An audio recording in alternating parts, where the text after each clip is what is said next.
Have you been doing inner child work and it just doesn't seem to be getting you anywhere? Maybe it feels like you're spending a lot of quality time with your inner child or really starting to understand them, but it's not really showing any difference in your everyday life. If this has been your experience, then today's episode is for you. Welcome to the Unweaving Chronic Pain Podcast. I'm your host, Dr. Andrea Moore, founder of the Whole Self Integration Method.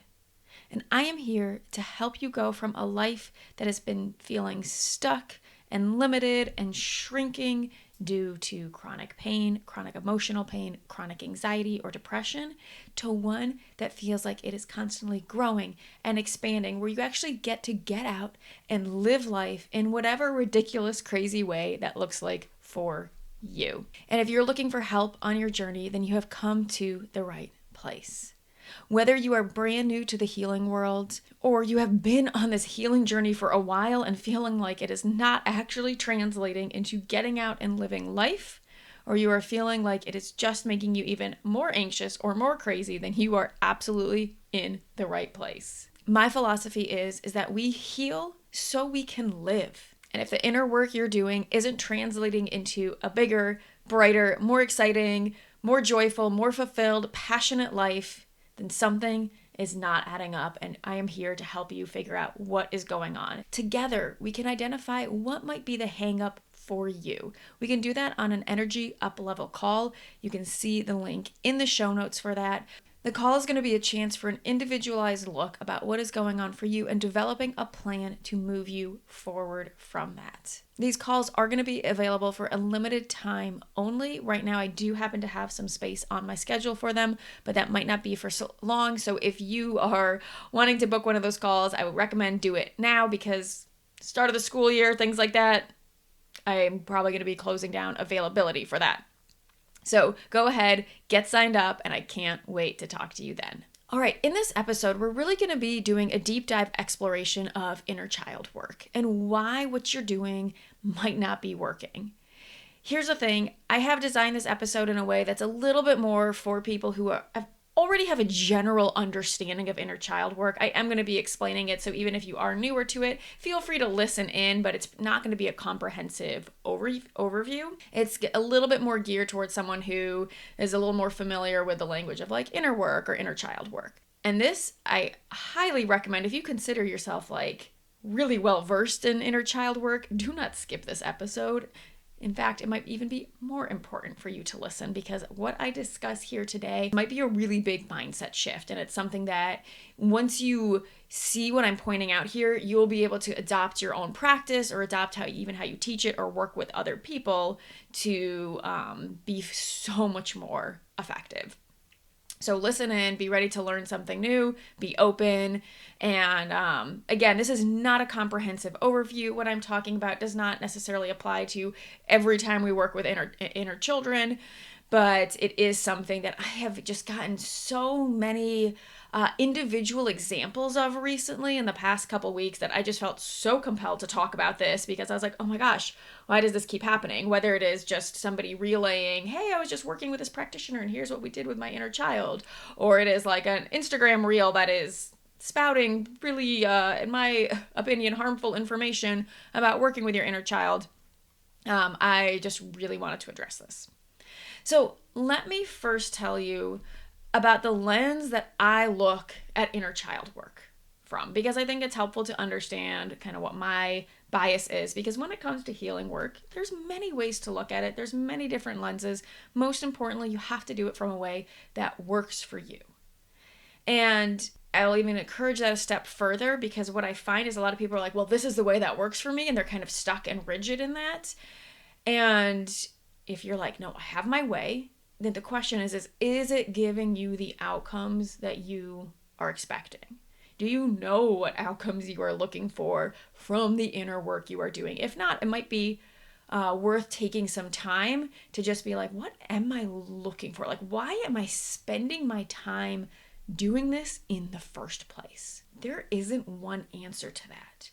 But what is it for you? Why are you doing it? And are you getting the results that you would expect based on your reasoning and your rationale. So for me, I love exploring the nervous system. I love exploring the brain, what's stored in our nervous system, our deeper inner world. I love playing with this stuff. So part of this work for me is always just like an inner exploration and getting to know myself better and getting to know what parts of my nervous system are holding on to. Like, if all I got out of a, inner child or inner work session, whether that is just, spending 20 minutes working with myself on it or working with a practitioner, I'm pretty satisfied. I'm like, oh, that's really cool. However, that's only to a certain extent. I love the exploration. I love learning new things, but then I also do need to see it translating into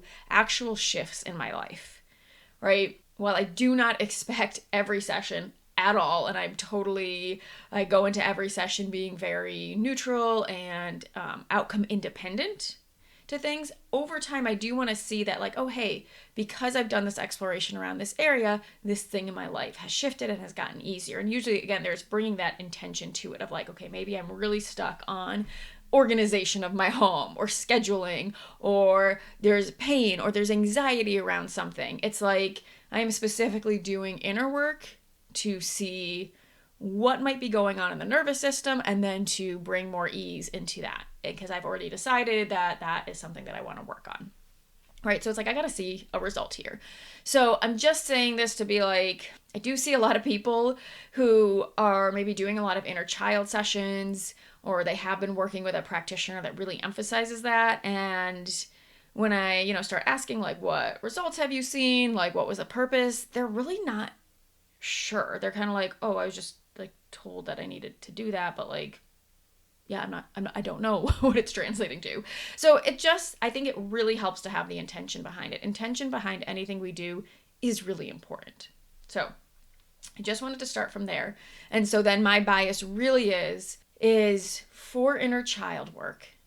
It is about understanding where a child part is impacting the nervous system, our current nervous system, our present day nervous system, and throwing it into a dysregulated state based on like a past experience, which means we are reacting to a present day situation from a past child part. That alone can be helpful of like, this is why we're doing inner child work. And so then a successful inner child, working with, which might not just be within one session, this might be something that happens over time, really becomes about meeting the child where they are, discovering they exist in the first place. That has to come first. Then meeting them where they are, really understanding why their reaction is what it is. But ultimately, at the end, it is having our adult self back in charge, back in the lead position, back in being the one that is taking the control, making the decisions, and living our lives.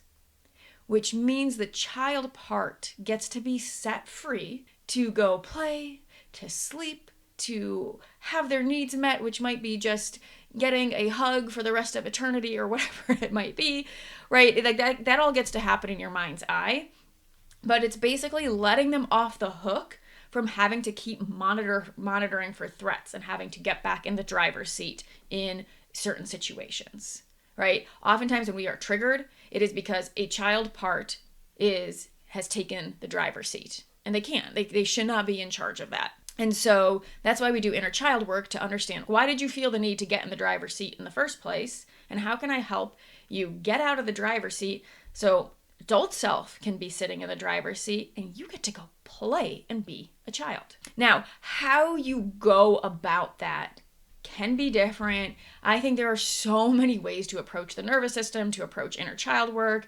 I have my way of working with it. Other practitioners might have theirs. To me, there's really no right or wrong, as long as it's getting at these aspects. I don't really care how you're going about it, as long as that's what's happening, and then you're seeing the results that you want from doing that work. Because ultimately, this work takes time, it takes effort, it takes intention. So, it's part of how you're spending your life. And so you want to feel like, I'm spending my life doing something that feels worthwhile. And that's the most important part. Again, it doesn't have to be this like huge outcome. I mean, some of the worthwhileness is just exploring your own nervous system or helping a child part through something that you know is really traumatizing in the past. Like that, even if it doesn't result in changes, that can be worthwhile enough as long as it's meaningful to you. So in the end though, again, no matter how you kind of go about that middle part, the adult self needs to be taking charge. And this is the piece I see missing over and over and over. And I want to talk about not only how to bring that part in, but also where we go wrong in the process when that piece is missed. Because I feel like when that piece is missed, then there's like a whole sequence of things that often is happening in the interim that not only is that part being missed, but we're actually just like re-traumatizing our inner child part. So for the inner child, I want to include another way that I approach this, and I do think is really important to approach this. I do not see the inner child as a single entity. We do not have one inner child. That makes no sense. We have infinite inner children. They are infinite inner child parts. And let's also define what is a child. To me, inner child does not have to be that young. To me, about 25 years old or younger is considered inner child. This is going to differ slightly from person to person.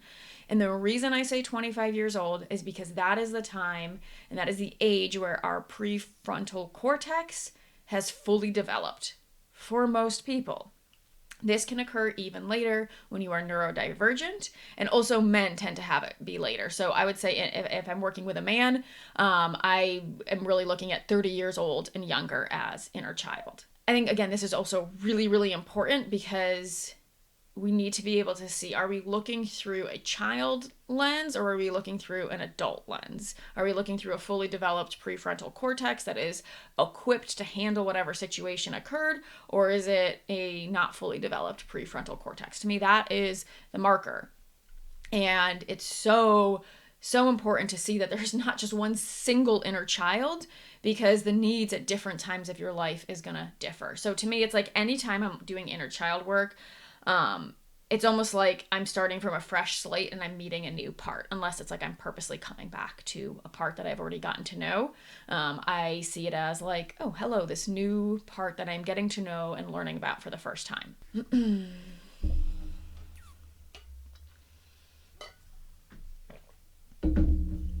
So why do we even need inner child work? The majority of inner child work is really needed because our younger self experienced something that was beyond the capacity of the nervous system in that moment. It was beyond the brain development in that moment, right? It just could not handle and take in and understand and process or make sense of any given situation in that moment of time. This can include something as horrific as sexual abuse to a child, where the brain literally just cannot comprehend what is happening on so many levels: physical, emotional, spiritual, and just the overall sense of safety is completely demolished, right? To even really minor situations where there's no malintent. To me, it's like we can, I will lump the word trauma. I've talked about this a lot in earlier episodes of like, I kind of hate that we throw around the word trauma so much, and I don't think they should all be considered equal at all. However, to a child part, we have to see that in a moment, the nervous system, when it's brought into dysregulation, can be interpreted as trauma, but it's like a interpretation gone wrong, if that makes sense. Not true, like big T trauma. But we're not going to get into that nuance here. But it's like a parent who maybe had to rush off to work while the child was, maybe they were feeling sick that morning, or they were really feeling scared they had a new camp that they were going to, but the mom had to rush off to work, do, whatever. She had to be at work. She had a patient. She had an important meeting, whatever it was. And the child, their emotional needs that morning were not met. And due to the brain being really egocentric, especially at young ages, makes it mean something about themselves. They internalize it. They make it mean I don't matter. I'm not loved. Whatever it might be. And I just want to say, for any parents listening, I want to put a caveat on that as I give that as an example. that is only going to imprint on the child if that is happening over and over and over, and there's a lack of connection, and this is something that, like, a one-time situation like that does not create trauma in a child. That being said, it doesn't mean that there isn't one young part of the child that experienced something that was really hard in a moment, and it might be something that you end up kind of revisiting in inner work that pops up, you work with it, that child part kind of sees the whole picture, understands she was loved, and you kind of move on, and it's like not a huge deal or not necessarily hard to work on. It doesn't mean that you don't work with it. I just want to say, for any parents listening, you are not going to create trauma in your child by going to work. That is a very important thing to be able to do.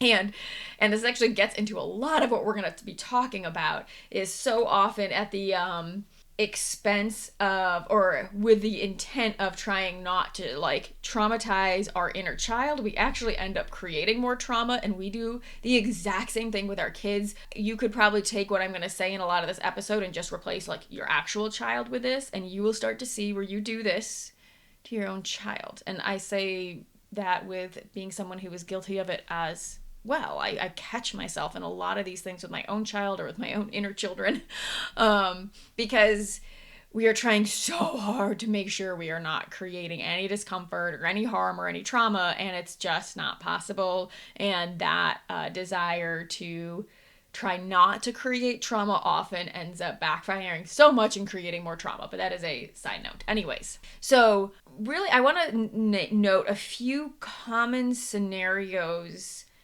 that I have seen just over the years of working with people where this, what I'm talking about, where people are working with their inner child in a way that's re-traumatizing them, is pops up, just to have some tangible things to speak to.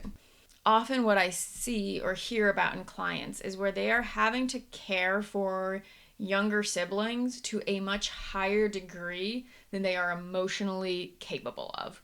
Or they are given like household tasks, or even having to go out and get a job or make money that is beyond the capacity of their brain development, beyond their nervous system development, and there's a massive amount of responsibility that is just not age or developmentally appropriate that is put on them, and their nervous system really has trouble coping with that. And again, I'm going to clear something up because I think it's important. There is a massive, massive difference between what I just said and asking a 7-year-old to start helping out with household chores that are age or developmentally appropriate for that child, like making their school lunch, maybe helping even make their siblings lunch. Because doing that is actually essential to building the capacity, to building their resilience, to building their brain, to building a functioning prefrontal cortex, so that we aren't traumatizing it because there's no capacity to do things and to hold responsibility. So there is asking your child to do something or putting responsibility on them is not an issue if it is age appropriate and they are supported through the process and they are, taught how to do something. And it's not just like, oh, today you're responsible for making your lunch and there's like no instruction or anything given, right? Like that's going to create the trauma. But if they are guided through and helped and assisted, and it is a age and developmentally appropriate thing, this is, essential to brain development, and actually will ward off and protect against future trauma. So versus, right, a child that's like, if you don't make your lunch for your younger sibling, they're gonna starve, or like they're gonna die and it's gonna be your fault, right? Like that is not age appropriate. That is way too much responsibility being thrown on a child. That is just not appropriate for their brain. So let's carry now somebody who's had something like this put on them forward into adulthood. Because that child, maybe now they've grown up and now they have a boss who, maybe isn't the most emotionally intelligent person, and all of a sudden they just get a task, maybe it's just thrown in their email of, hey, by the way, you need to finish this. If you don't, we're going to lose this client. So I need this done by the end of the day, right? Maybe it's this all of a sudden this task that feels really big. There's a lot of responsibility put on them and they don't quite know how to handle it. It was unexpected, whatever. It carries this heavy burden of responsibility. This may then trigger up that 7-year-old self and send that person into a fight, flight, freeze, or even fawn response. right? Which might look, can be a variety of responses based on which one they get thrown to, but it might be like massive anger at the injustice they were asked to do such a thing, right? And so they're spiraling, they're so angry, they're calling their friend, they're venting, like, oh my gosh, like, I cannot believe that I have to do this. This is bullshit. Someone else should be doing whatever, right? There's just like all this anger that might come out, which is like that fight response. Maybe they flight. Maybe they just quit their job. Maybe that is like the last straw. They're like, that's it. I'm constantly being asked to do too much, and they just quit. And often when it's a trauma response or it's like a inner child thing that keeps coming out, you probably have a history of this happening, right? It's like, it's not the first time you feel like you kind of constantly feel like, oh my gosh, why am I always ending up at jobs where there's just too much responsibility placed on me? And it's because something is being looked to heal, and there's, something more, there's something deeper going on. To me, any repeat scenarios are like worth being like, what's going on there, right? Or maybe you just freeze up. They like procrastinate all day long. They pretend they didn't see it. Now they're just like stuck doom scrolling, and they like want to work on it, but they like just cannot bring themselves to do it, right? That's like just total freeze, like this overwhelm that happens. Or maybe somebody, this, same person, they're at home with their partner, they're constantly getting spats about, chores around the house, or they feel like they're being asked to do too much. There's like too much being put on them. They're just kind of in this constant state of overwhelm. And, while it's not always this way, I think sometimes a really big indicator, because I think sometimes we see it and sometimes we just do not see it for ourselves. Like, right, we really feel like we are in the thick of it, and it's like everything, like, so basically we're feeling like a complete victim in our own lives.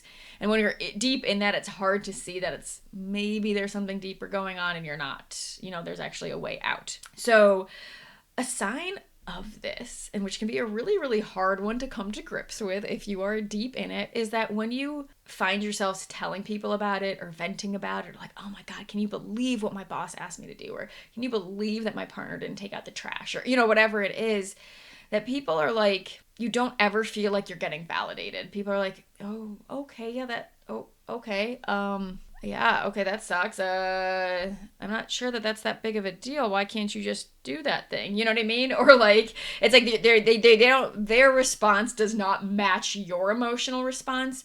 It is because often there's an emotional internal response that is much bigger than the situation at hand, because it's triggering up a childhood part. And so it's the part that needs to be worked with, not the present day scenario, right? So this is where inner child work comes to play. Or maybe if you are more consciously aware of it, it's often when you find yourself being like, oh my God, I know it's so stupid that I'm getting triggered by this, but like, here's what's going on.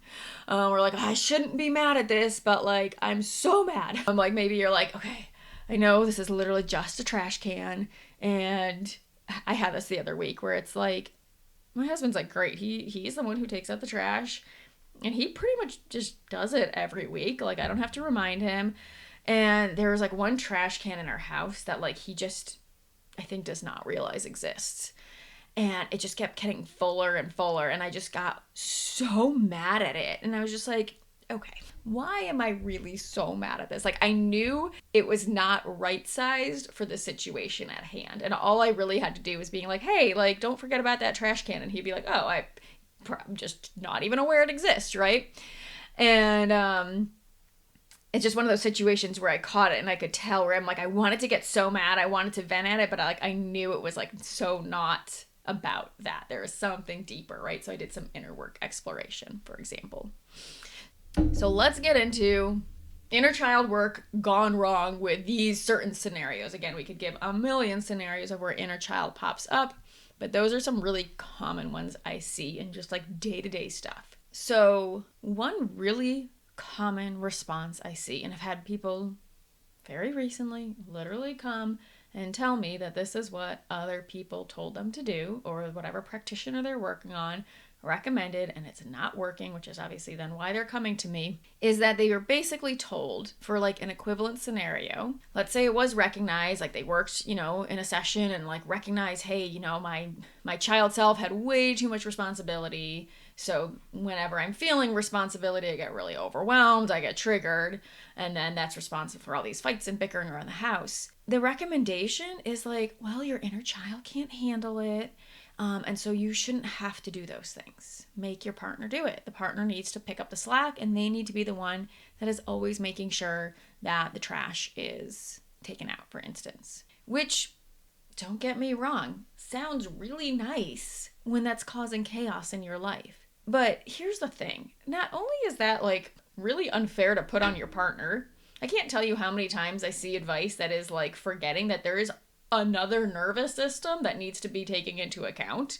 Like, can we have an adult conversation here? What about the partner? What if the partner has the exact same trauma response? Then what? They just have to suck it up because they didn't ask or didn't go to therapy first? You know what I mean? Like it's like mind-blowing to me how many practitioners put extra load on someone else without taking that nervous system into account or without having like an adult conversation about it. Not saying that they might not end up there, which I'll talk about in a second, but you cannot just expect that someone else is basically going to pick up the slack for you. Because here's the thing, when you do that, we are making an adult decision based on the emotional dysregulation of a child, of what our inner child is feeling, which means that is still placing your inner child in the driver's seat of your life. And so your inner child is still going to be stuck feeling responsible for something that she is not responsible for. She drove that decision. She therefore is the one that made it happen. Do you see how that is putting her in the driver's seat? She's in the driver's seat of an adult's life. That is not fair to her. So that means even if you have a partner who is willing to do that, who is like, oh, I had no idea that the trash was triggering your inner child and that I could just solve this problem for you by being the one to make sure that you never have to take out the trash again. Okay, so let's say you do have a partner that does that. Great, that's amazing. But guess what? Your inner child is still in the driver's seat. It won't feel resolved. It might feel like good for like a week, but like you're going to still feel there's just this tension. It won't feel like it's enough. You're going to find something else to nag on them for, something else to get upset about. And I don't mean that in any type of like judgmental way whatsoever. It's just like you will still feel the turmoil there, whether it's about the trash or now you have found something else, because the inner child is still looking to get the hell out of that seat. She doesn't want to be there. She should not be driving the bus of your life, right? Child should not be driving, period. And then we can also bring in the component of shit happens, okay? Your partner goes out of town, they get sick, they forget, right? Which means that like if they slip up or they aren't able to do it, then what?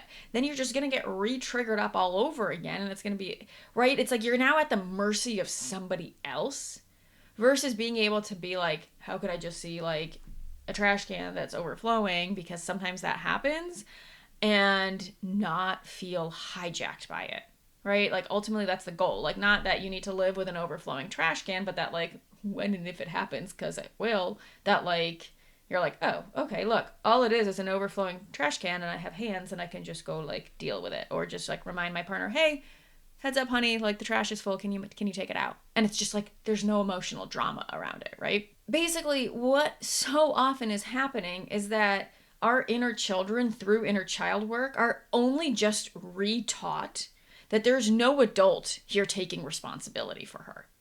And she still has to be constantly the one that's on the lookout for threats. That's the one that's monitoring, that's the one that has to be like in charge of making sure shit's getting done. Basically the exact same thing that she had to do in childhood when there was like, while the adult may have been present, they were not doing the things that they should have been doing. So she had to take on those duties. She's still just stuck there because her emotional reaction is driving the adult decision. And all that happens is she's re-traumatized, or the reason for her dysregulation is enforced because it just proves, see, I have to be the one that's like looking out because otherwise no one else is going to do it. Now, this is what I want to say is that this doesn't mean, because I think people hear this and they're like, oh, so now I'm the one who's stuck taking out the trash all the time. No, not at all. The actual solution still might end up being that your spouse or your partner takes out the trash. This is not the issue here. There's nothing wrong with that. It is about the emotional state that the decision is being made out of that we care about. This is so crucial. If you are ever taking an action after inner child work, or after discovering that your inner child has been running the show or driving the bus, whatever you want to say, what needs to be switched, where the healing happens, where we don't re-traumatize it, is by making sure that that decision is always done from the adult, mature, responsible self. Not done out of, oh, my inner child can't handle that, oh, therefore this is the action I should take, right? Like, it's not done out of the decision isn't made out of the dysregulated state, it's made out of the regulated, adult, responsible self state. Which means that maybe you've done this work with your inner child, and then you go and you discover, okay, she feels really overwhelmed very easily. Okay, now I'm kind of like updating her to current circumstances, that I'm an adult, that she doesn't have to be doing this. And now from a regulated state, you approach your partner, you can fill them in on as much as you want to, and be like, hey, you know what? I really feel like we need to talk about chores. How can we divvy them up so it feels fair, so we're both good with them, so we, are both doing the ones that we feel comfortable doing? And maybe your partner's like, oh, I'll take out the trash. Yeah, I actually don't mind doing that at all. And then, cool, right? That was like the mature adult self that had a conversation, that communicated, and made a decision. Not from like fear or overwhelm from the child state. This is crucial to healing the inner child. And this is the part that gets missed all the time. Inner child healing cannot happen without you being able to access your mature, adult, responsible part of yourself and putting them back in charge. And this can be really hard for a lot of people if you do not have access to that. And so that might be where you need to start, not with inner child work. I find way too many people getting into inner child work, in my opinion, way too soon. Like, you can't, to me, doing inner child work when you do not have access to that part of yourself, even if it's hard to access, even if it's fleeting access, that's fine. If you don't have some access to like your true self, your adult self, your mature self, a part that can like really access your prefrontal cortex and logic and feel responsible, now you just have like two children that are like trying to take care of each other. And it honestly makes things, I think, a lot more of a mess. I think it's a lot more layers to get through. I don't think it's helpful at all, and I see it backfire way too often. Honestly, I feel like most of the clients that I see one-on-one have been doing trauma healing work for a really long time, are either practitioners themselves, or have done like every course on the freaking internet, or have worked with like 10 different practitioners doing this type of work. And the pretty much thing that I see with 98% of the clients I work with is they miss this foundation. They're trying to get into too much of like the deeper inner child, like deep trauma stuff, without establishing a foundation of meeting their adult responsible self. And that is a process in itself sometimes. But we can't do inner child work and healing until we do that. Now look, I could vent for days, but so much inner child work is just very sneaky spiritual bypassing around having to take this adult responsible role. Now, I'm not saying every inner child work does this at all. You might be doing excellent inner child work. I really think that once I call this out, you'll know if this is true for you or not. If you're open to it. If you're open to hearing it. Maybe not if you're not open. But I think people know when they hear it, because I've called this out for a lot of people, especially even practitioners, and they're like, oh shit. It's a hard here. It's a hard truth, but they recognize it and they know it if they've been doing this. And I do this too, guys. Like, there's no judgment here at all. There's no like, nothing's gone wrong. I mean, I guess you can say some stuff has gone wrong, but it's not like from some personal place or some personal fault, right? It's like, oh, you're just learning something new. You're seeing something through a different lens. I was guilty of all this stuff before I discovered this lens and really started to see it. And then I was like, oh my God, I can't unsee it now. Because so much inner child work is literally unintentionally, it is so unintentional, throwing your poor inner child under the bus, basically.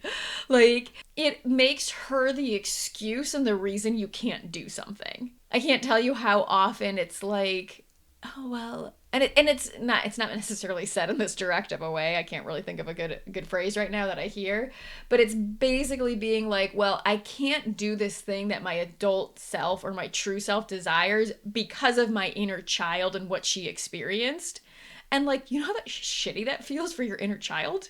Like, imagine being 10 years old and your mom telling you to your face, well, because you're just so scared all the time, or because you have ADHD, or because you have anxiety about whatever, I can't go do what I want to do. I can't go apply for my dream job. Like, that feels like shit. Yet we do this to our inner child, like, a lot. It's basically like, oh, well, but it's done in this, like, very, like, often really kind and compassionate way of like, oh, like, my inner child is, like, so scared of this thing. And so, like, because of my, like, respect and love for her and understanding for her, like, I can't do that, right? It's, like, done in this really compassionate way with, like, really good intentions. So let's give an example. Let's say someone has a desire. Let's say they, want to start a business or get out of chronic pain, right? Person struggles with taking action, whatever action they know that they should, quote unquote, should be doing. It's like they're stuck, they're paralyzed, they just can't seem to do it, okay? So maybe they're working with someone or whatever, have read about inner child work, and through inner child work, they discover an inner child part that is feeling really, really terrified in relation to this thing, right? Maybe, well, hold on, we won't go there yet. So in the best case scenario here, during this process, okay, you discover this part that you don't know anything about yet. So you actually take the time to make sure she's okay with being worked with, to sit with her, to, if she's ready to talk, to listen to her, if she even can talk. And you really take the time to just be with her and then over time gain understanding of what is going on. I could make a whole other podcast about how much inner child work blows past so many of these steps and often comes from this place of like assuming what the child is fearing, for instance, or is experiencing. Like, I have so many people who will come to me and be like, oh, well, my issue is because when I was a child, XYZ happened, so I have, anxious attachment, blah, blah, blah, blah. And it's like when we actually talk to the child, it's like not that at all. And they just spoke for the child, which is, again, kind of a form of re-traumatizing the poor child who like just never got to actually express what was happening. Somebody just made an assumption that often is like a very logical assumption, but it doesn't mean it's correct. Like, we can't know what the child is experiencing or what they experienced. We have to get to know it from them. Okay, but that's a whole different podcast. So we'll assume this part has gone well. And so because of this, they discover that inner part is really terrified of being seen, right? Which can result in chronic pain because that can create a lot of tension in the body, or it can make it really hard to start a business, for instance, because to start a business, you got to put your face out there. So now you have this, okay? It's like, okay, so I have an inner child part that is stopping me from taking this action that is based on this desire that I want in life. All right, we're all on the same page. And this part is terrified of being seen. Okay, so we've kind of like established like, here's like a root thing that needs to now be worked with. Because just knowing this is helpful, but you kind of want to do something about it, right? Worst case scenario, which I see happen far too often, is they just agree with the child and they take no action. Oh, you're scared of being seen? Okay, well, I guess I can't start an online business then because that requires my face to be seen. And this leaves the child feeling affirmed that yes, clearly being seen is terrifying. And therefore, like, then she was the one who had to tell the adult self that, right? Like, the adult asked her about it and the child told her, oh, I'm scared to be seen. And then because of that, the adult was like, oh, you're scared to be seen? You're right. We shouldn't be seen. And so the child's like, well, clearly this adult is not in charge, and I need to keep telling them about threats because otherwise they're not going to see them, right? You see how this keeps the child in charge in a real shitty position, and it's going to prevent you from taking action. So it's like it shrinks your life massively to take an approach like that. All right, number 2 scenario of what could happen from this. That is like a gone wrong scenario. You take the approach of trying to assure her that she is safe to be seen, right? So it's like whatever her fear is, you're trying to convince her that she's safe. This is like such a common one. It's like, oh, well, you're scared of that? We have to convince you that you're safe. So you use all sorts of affirmations to be like, you're safe, it's okay to be seen, and all this stuff, which is frankly grossly unfair to her. Let's say this particular part experienced abuse when she was like literally seen by her dad. Like basically her presence triggered his anger, and she learned when I'm like seen, I am subject to abuse or to trauma, okay? It isn't safe. It wasn't safe for her to be seen. And you have to remember that she's stuck as a child part. She is still living as like living the world through that child lens. So to her, she's still like perpetually in that.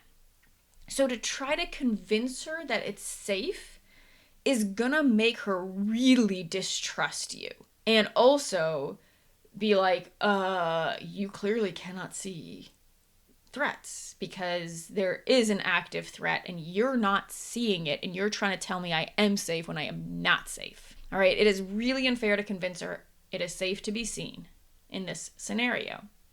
Now, depending on the situation and the complexity of what occurred, because obviously like what actually happened and what she experienced and her age all make a huge difference in how we work with this. You can help her understand that while she is still a child, it is your adult self that is here now and that you are grown and in the present moment, even like telling her the year, like it's not 1986, it is 2024, right? That your adult self, whether your adult self is safe or unsafe to be seen, is now the one in charge of the situation. And she, like that, you're the buffer there. Often, it's like to update her makes a lot of sense, to let her know, again, that you're the adult, that here's all these times where I have been safe to be seen.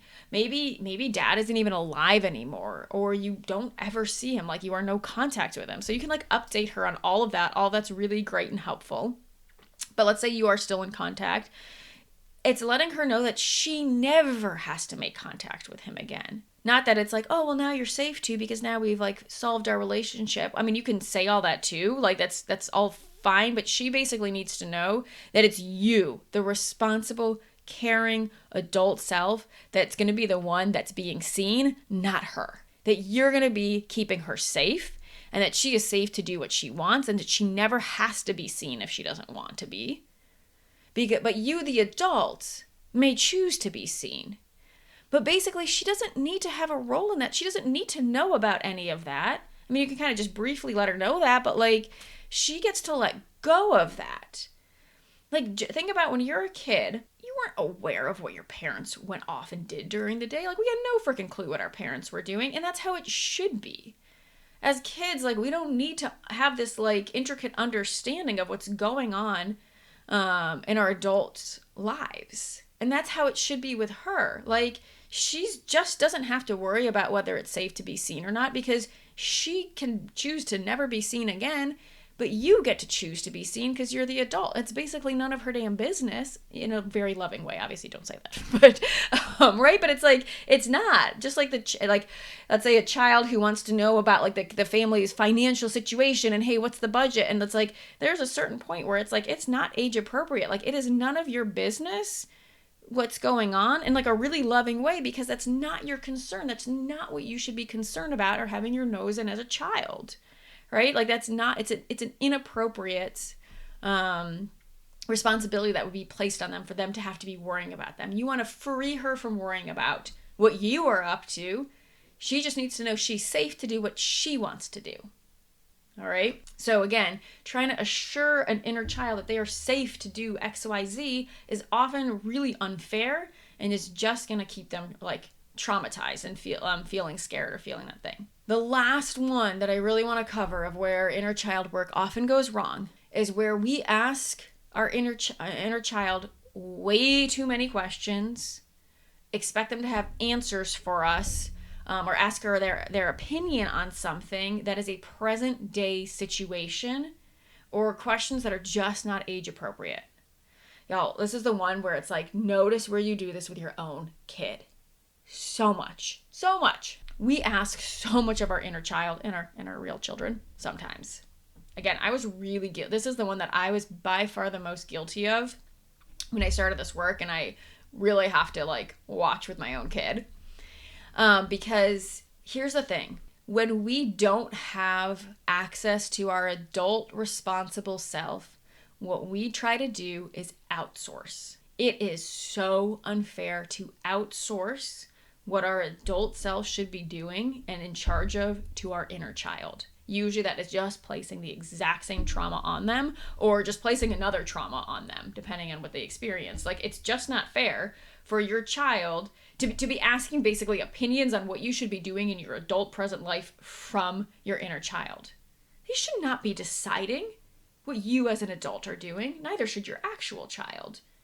Your inner child should not have a role in deciding where you live, what job you do, right? Like who you marry or things like that. Is insane to be asking that. Like, if you wouldn't ask it to, like, when you get to know that inner child part you're working with and you find out their age, whatever question you are asking, imagine asking it to an actual kid that age. And if it feels really weird to ask it to a kid that age, then you should not be asking it to your inner child. And I will say, as parents, we really need to watch this one, because I think in the gentle parenting world and this world that has now done this really beautiful thing of recognizing that children do have a voice, we are giving children a voice in things that they have no business giving a voice in. They do not get a say in certain things that are an adult's decision.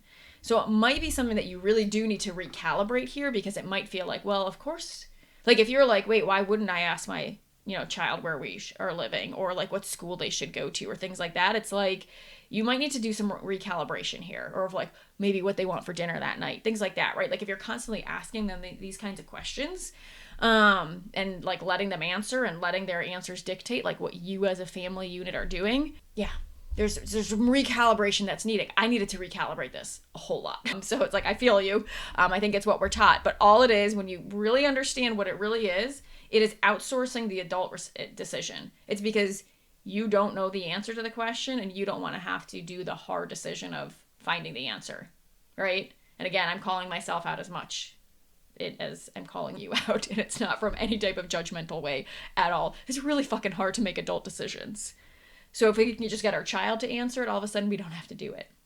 If we can get our inner child to answer it, then we don't have to do it. It takes the pressure off our adult self, but it's putting it on your inner child. It's not fair to them. All right. I see this one so often. And then the last thing with these questions too is that, again, if you're doing inner child work and you're really understanding that each inner child is its own separate part, it's always crucial to be understanding what age they are, or approximate age. It does not need to be exact. Because again, you can't ask a 2-year-old to be like, oh, what were you emotionally experiencing in that moment? They can't answer that. A 2-year-old cannot answer that. They do not have the brain development to answer that. They do not have the emotional maturity to answer that. That's not a dig on the 2-year-old. They just don't. Their brain is not developed enough to answer such a thing, right?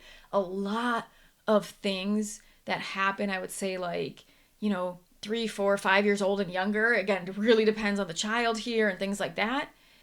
But especially like 3 or 2 years old and younger, right? When we're nonverbal, it's like they often cannot answer in words. It depends on, maybe how they are, how much of an understanding of language they have. I mean, especially in a baby or anything that happened even in the womb, right? It's like they can't have an answer for it because it happened pre-verbal. And so just really having your expectations on par with the brain development of the inner child you're working with is really important, okay?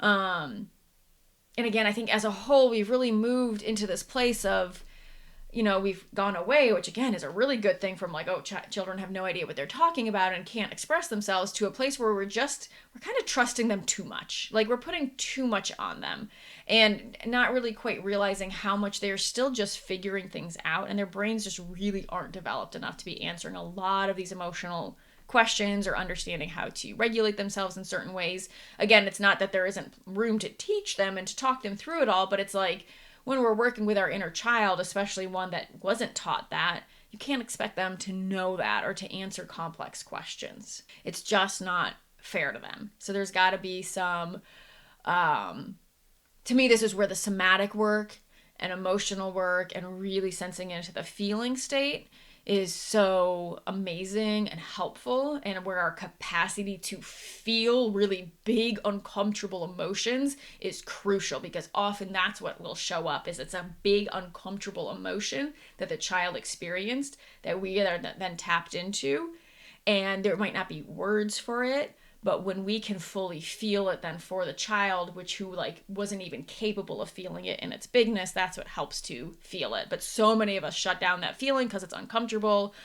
We don't know how to deal with it ourselves. And then it just leaves the child stuck with it. So I hope that was eye-opening if you have been doing inner child work. I would love to hear any feedback if you're like, oh, damn, I see where I have been doing that. Again, no judgment. I did it too. People do it. It's fine. We are all learning this. And I would say the biggest number one reason that people do this is because they do not have contact with their adult, responsible self.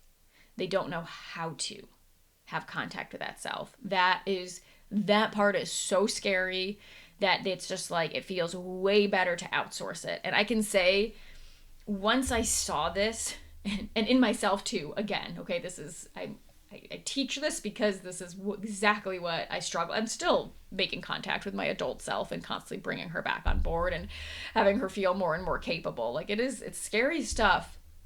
But once you see it, it becomes so obvious. This type of work, when we're doing it this way, will have like Band-Aid effects, right? You might get like some initial effects that feel good, so you don't pick up on it. But over time, you're just not getting the outcome you want. So if this is you, again, so much love, no worries, you are so not alone. I would say that this like lack of access to our adult responsible self is like pretty much the entire population, as evidenced by just looking around and seeing that we all suck at adulting. Again, it's not personal. That is really not your fault. I could go into a whole podcast of why that's happened. You came by it honestly. It is not a personal fault. It was never taught to you. But learning it now is your responsibility. And it's really the way into living a life that feels amazing, that you feel in charge of, where you feel like you get to live out your passions, be fulfilled, have joy, and is also essential for healing from chronic pain and anxiety and any really big emotional discomforts, because we need our adult self to do that. All right, I hope that was helpful. Again, book an energy up level call if that is something that you want help to sort through. It is something that will absolutely change your life.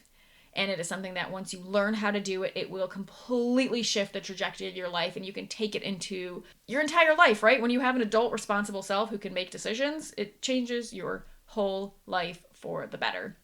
So I cannot wait to see you on one of those calls, and I will talk to you later. Bye.